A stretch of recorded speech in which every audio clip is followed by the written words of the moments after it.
bem-vindos a mais um episódio do nosso podcast Plantão do Saber. E hoje vamos falar de um tema muito importante que está em evidência há muito tempo, o diabetes. Meu Deus, o que será que é isso? E para nos ajudar com essas informações, contamos aqui com a presença da nossa enfermeira especialista, Luciana. É uma enfermeira assistencial que já trabalha com esse tema e com esses pacientes há muito tempo. Então, Lu, o que você tem para nós hoje?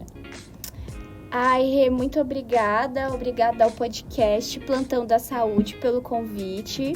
Fico muito feliz de estar aqui para falar um pouco sobre o tema, porque é um tema que eu gosto muito, que eu tenho muita vivência, então estou muito ansiosa para compartilhar com vocês um pouquinho.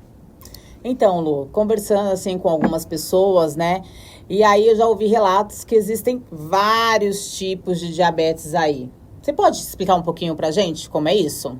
Claro, Rê. É até uma pergunta bem importante, porque existem realmente vários tipos de diabetes. A gente tem muitas dúvidas sobre isso, né, quando a gente vai estudar. Mas os principais tipos que a gente determina hoje, a nível de estudo e classificação, né, são os tipos do diabetes tipo 1, que é menos prevalente, né, que é um tipo de diabetes que é uma doença autoimune, que o indivíduo para de produzir insulina, então a gente às vezes conhece como um tipo mais grave, né? O diabetes tipo 2, que é o mais prevalente na nossa população, que todo mundo deve conhecer alguém, né? O pai, a mãe, às vezes um avô, uma avó. E o diabetes gestacional, que às vezes acomete algumas mulheres no período da gestação, tá bom? Nossa, Lu, quanta coisa, hein? Quanta informação aí pra gente poder discutir, né?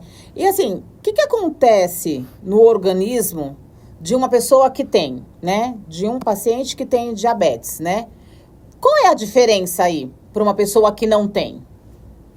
Então, Rê, o que o diabetes ele causa assim no indivíduo que é diferente, né? Que na verdade é até algo bem silencioso e que engana as pessoas, né? Assim, com o tempo demora para o paciente, né? Para o indivíduo descobrir que ele tem diabetes.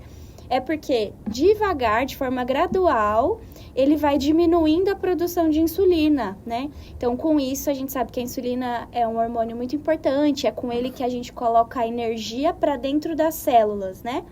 E sem insulina, basicamente não tem vida, a gente não consegue ter energia, né, para fazer nada, para ter metabolismo, para respirar, né?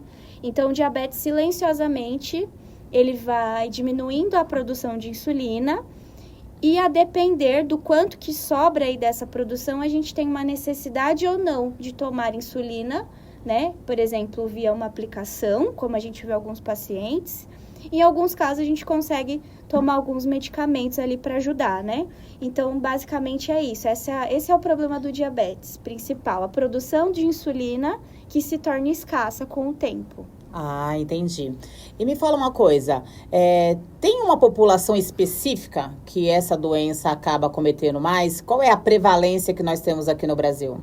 Então, hoje, a gente sabe que a nossa população mundial tem uma prevalência alta da doença, é a doença crônica, a segunda doença crônica mais prevalente, só está atrás da hipertensão, eles competem assim, né, pela prevalência, mas no Brasil estima-se que de 7 a 9% dos indivíduos são portadores de diabetes. O que chama atenção também, que vale eu trazer aqui para vocês, é que é um dado subestimado, assim, digamos, né, porque muitas pessoas não sabem que tem diabetes, né?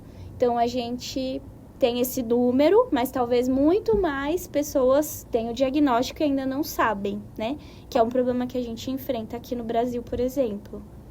E mesmo assim, por ser uma doença subestimada, né? Ela acaba aí atingindo só os idosos? Ou, assim, criança, adolescente pode desenvolver? Ou é uma coisa mais da faixa etária adulta mesmo? Então, a gente tem uma prevalência maior em adultos acima dos 40 anos, né? Começa a ser o fator de risco mais prevalente a partir dessa idade. Então, claro que os idosos têm mais diabetes, né? Mas até com os anos, de cerca de 20 anos para cá, a gente tem visto uma prevalência maior em crianças e adolescentes, principalmente depois da fase da adolescência, né? Então, aquele jovem adulto mesmo. E a gente já tem até estudos, né? Muito que se fala que isso está relacionado à nossa alimentação, hábitos que não são tão bons, né? Sedentarismo, enfim. E como o diabetes tem um fator genético, a gente tem aquilo, né? Se eu sei que a minha população tem muito essa doença, eu vou passar isso para os meus filhos. Então, a tendência dos próximos anos é que a gente tenha mais pessoas com diabetes e mais jovens, né? Mas assim, só essa parte mesmo de genética seria o fator de risco predominante para você desenvolver o diabetes? Ou nós temos outros fatores de risco? Os fatores de risco que a gente tem, assim, que são mais sobressalentes, eu digo, né? É a própria obesidade. Então, a gente sabe que o sobrepeso, né, e a obesidade aumentam o risco de você desenvolver diabetes. O sedentarismo. E tem outra doença crônica que a gente fala muito, que é a hipertensão, que você ter hipertensão, a pressão alta, né, também contribui para que você desenvolva o diabetes. Então, o fator genético, digamos que ele é menos do que 50% do seu risco, mas ele é forte, tá? No caso do diabetes. Mas os outros fatores que a gente fala que são modificáveis, que é o estilo de vida mesmo, hábitos de alimentação, enfim, contribuem com esses outros 50%, né? Ô Lu, e me tira uma outra dúvida que eu fiquei aqui pensando, você falando, insulina. Você acabou de falar, você falou no começo que tem vários tipos, e para todas as insulinas a pessoa precisa usar, ou para todas as insulinas não, para todo tipo de diabetes, a pessoa precisa usar a insulina? Isso é uma dúvida bem comum até, Rê. Até os pacientes têm bastante dúvida, ficam com medo. É a primeira pergunta, mas eu vou usar insulina agora? É tipo um vício, né? Parece que ele vai tomar para sempre, né? E não são todos os tipos de diabetes, e não é o tratamento inicial, mas isso depende do tipo. No diabetes tipo 1, que é uma doença autoimune, o indivíduo não produz insulina. Então, pode ser que eu diagnostique o diabetes tipo 1 com, por exemplo, né, numa criança de 5 anos de idade, né, que é muito jovem. E dependente da idade, é uma doença que ela vai levando a produção ineficaz ali da insulina, então vai precisar da insulina. Não tem jeito. Mas no diabetes tipo 2, não. Então, às vezes, só os medicamentos, junto à modificação de estilo de vida, podem contribuir para o controle correto da doença. E a insulina pode ou não entrar como um tratamento, depende muito de como vai evoluir, né, essa doença. E me fala uma coisa, Lu, eu até ouvi, assim, uma vizinha minha acabou passando por um procedimento, teve que amputar a perna, né? E aí eu ouvi dizer que era por conta do diabetes, né? Mas a doença chega a fazer isso mesmo?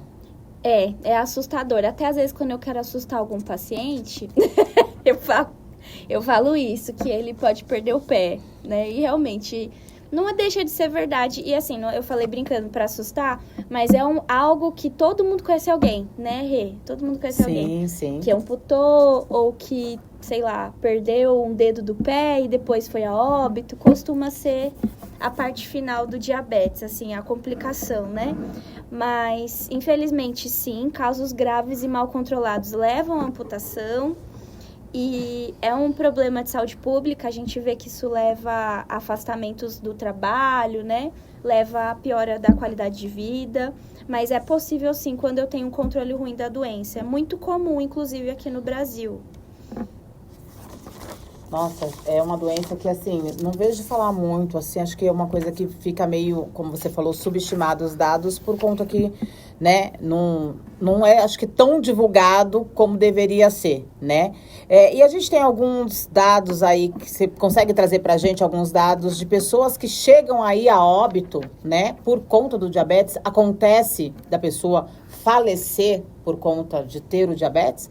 Acontece, a gente vê, na verdade, que o falecimento, né, o óbito, não é devido ao diabetes diretamente, mas às suas complicações, né? Então, a gente vê, por exemplo, um paciente, né, um indivíduo com diabetes que infartou, foi a óbito, ou teve um AVC, né, devido às complicações vasculares que o diabetes leva, tá? Então, aumenta em mais de 3 vezes o risco de infarto, por exemplo, né?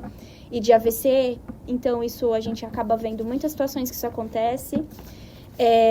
Também é uma doença que ajuda a levar à falência renal. Então, a gente vê muitos pacientes dialíticos que são diabéticos, né? Então, também é uma complicação.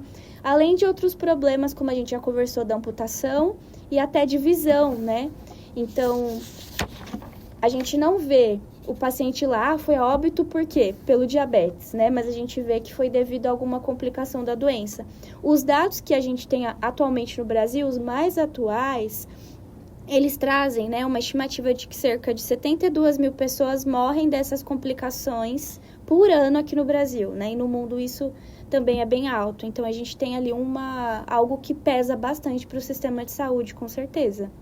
Como você está falando, né, Lu? Uma coisa que, assim, deixa a gente preocupada é a questão da amputação por conta do pé, né? Da amputação do pé. E o que o profissional da saúde ele pode estar fazendo para poder orientar, né? Ser mais ativo, prevenir. Né? Assim, eu vejo que tem bastante desconhecimento dos profissionais, como você disse, é um tema que se fala pouco. É bem importante até a nossa conversa hoje aqui no podcast para gerar esse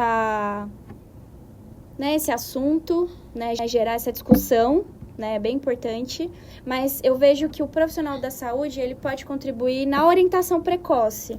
Então, seja numa primeira vez que eu conheço o paciente ou que eu tenho contato, orientar o cuidado com os pés, né? Que é o básico que a gente pode orientar, a hidratação dos pés, inspeção dos pés, a correta higiene, uso de calçados apropriados, como cortar a unha corretamente. São coisas muito simples que eu não vou levar, assim, 10 minutos para falar, mas que pode fazer total diferença, por exemplo, nessa complicação específica, né?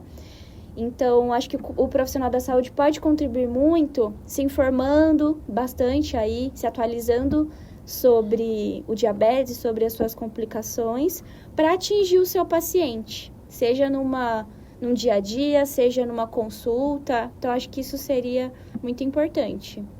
Olha aí, galera, vamos cuidar aí, vamos mudar o nosso estilo de vida, né? Vamos tentar aí melhorar isso para que a gente não venha desenvolver isso aí. Vou até procurar um médico agora, né? Tô aqui, nunca se sabe. Vou até procurar um especialista para a gente poder começar a cuidar o quanto antes, né? Bom, a gente encerra por aqui, né? Muito obrigada, Luciana, pelas informações. Foram super valiosas aqui pra gente, né? Espero muito que os nossos ouvintes tenham aprendido bastante, né, sobre o diabetes, essa doença que tá aí escondida e pouco falada, né, e a importância que a gente tem de cuidar da nossa saúde. Muito obrigada, Lu. Eu que agradeço, foi muito especial, gente. Até mais.